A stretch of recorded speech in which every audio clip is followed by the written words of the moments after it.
and today we're doing a video on a toon that I'm pretty sure everyone has now, Common Scarr. Now I say this guy is quite good. Alright, yeah, Cameron Scarr is quite good. Alright, he's a good buy toon, I'll tell you that. Right, so anyway, his rush is Riot Control. Taunts up to 5 enemies for 1 turn.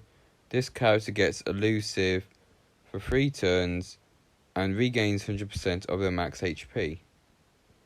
Now, this rush is quite good and it fits very well with his weapon, which I'll show you in a bit. His active is Taunt and Defense down block. Right, but maxed out it's initial cooldown turn 3, cooldown 4 turns, number of uses 20. Taunts up to 3 enemies for 2 turns. This character gets defense down block for 2 turns. Right, that is pretty useful, right? So for mods, I gave him defensive because he's basically built to be defensive, right? He's a great defensive toon. I highly recommend using him on a defense team. That rush and his weapon, which is when being attacked, 20% chance to gain 100% AP, which with that 5 enemy rush, that equals to at least 20% chance out of 5, so that's about either 100% if you combine all the 20s together. But yeah, the team I am going to be running Common Scarr on is a Mercer team that I've been working on for a bit, right? So here we are with Mercer. I haven't maxed them out yet because I've been busy leveling up other toons and leveling up the trader. I'll probably do a video on the trader some point in the future, but he's gonna be good trader when I've leveled up his active and rush. Anyway, haven't touched his rush nor active because I feel like using Liliths and Ulysses on this 6-star S-class toon is kind of a waste, in my opinion, because you're gonna S-class that toon, so what's the point of just wasting resources on their rush and active, right? There's I can argue for Arav, but yeah. Anyway, I haven't done mods because, like I say, he's a future S-class toon, so I don't put mods on them, nor have I done anything with his weapon. But Mercer is quite a good defense toon because of his leader skill, which is all tough and strong teammates get a very large bonus to AP when taking damage. Beginning of each turn, 2 enemies will get stunned for 1 turn. But as a let me quickly show you what it's like as an S-class. You see Mercer, we passed him.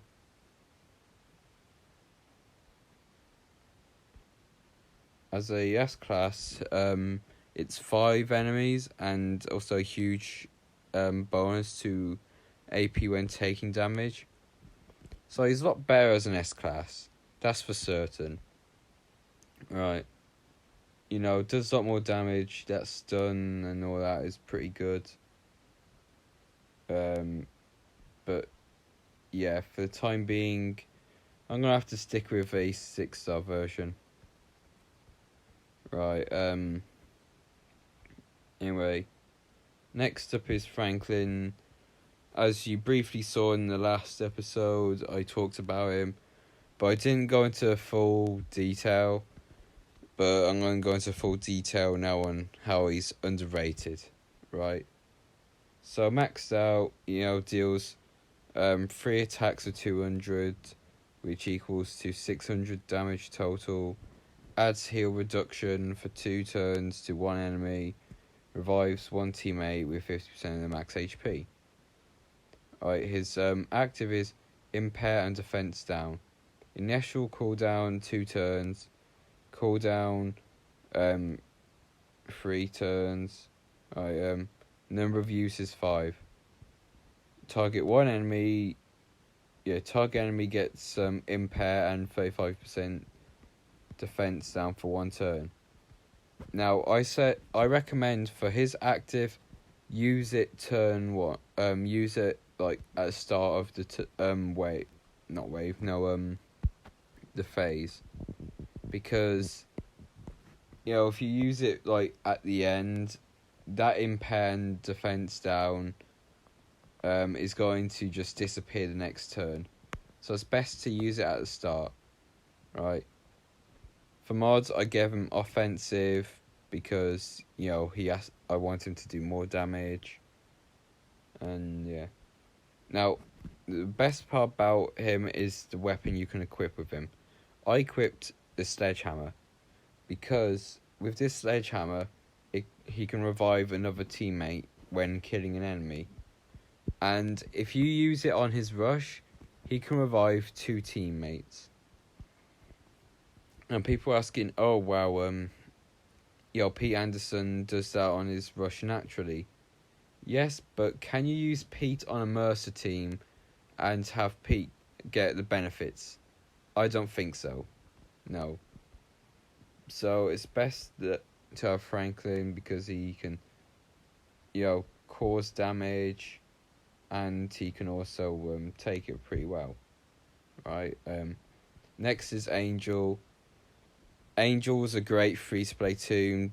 If you haven't picked her up, definitely at some point, because she is a beast, right? With traumatic rejection, deals 400 damage to a line of enemies. Up to 3 enemies get 3,000 trauma for 3 turns. Now, for those who don't know, trauma is basically whenever a debuff gets recovered on an enemy, that enemy gets a specific amount of damage, and it stacks with other debuffs. So say if you put stun and impair on an enemy, if you recover those 2 things off that enemy, then that enemy will get that sort of damage but doubled. Trauma's quite overpowered, to be fair.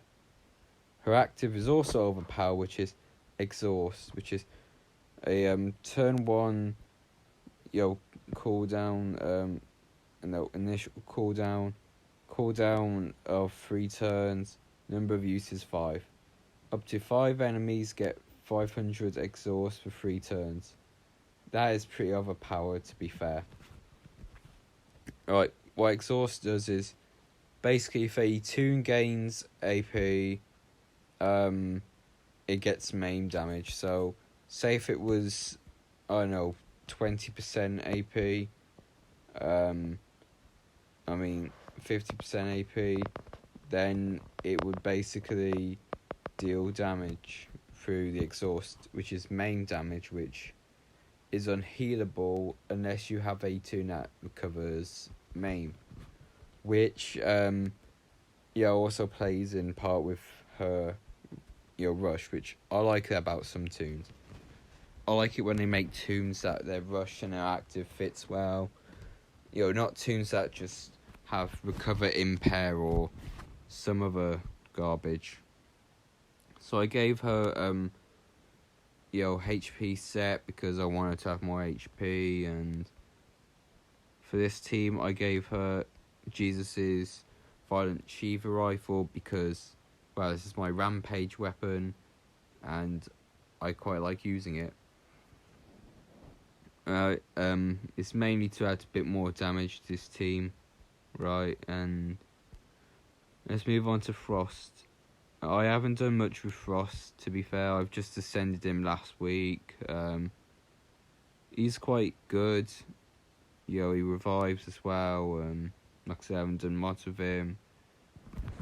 I'll probably get another impaired gun because this impaired gun is kind of terrible. Like, I definitely need to get a better one. Because this isn't even a defensive one, it's an attack one. Which has impair when being attacked. So, doesn't necessarily make sense, really, to have this weapon. But anyway, we're just going to face off against that team with my main team I use, which, as we all know, is my Erin team.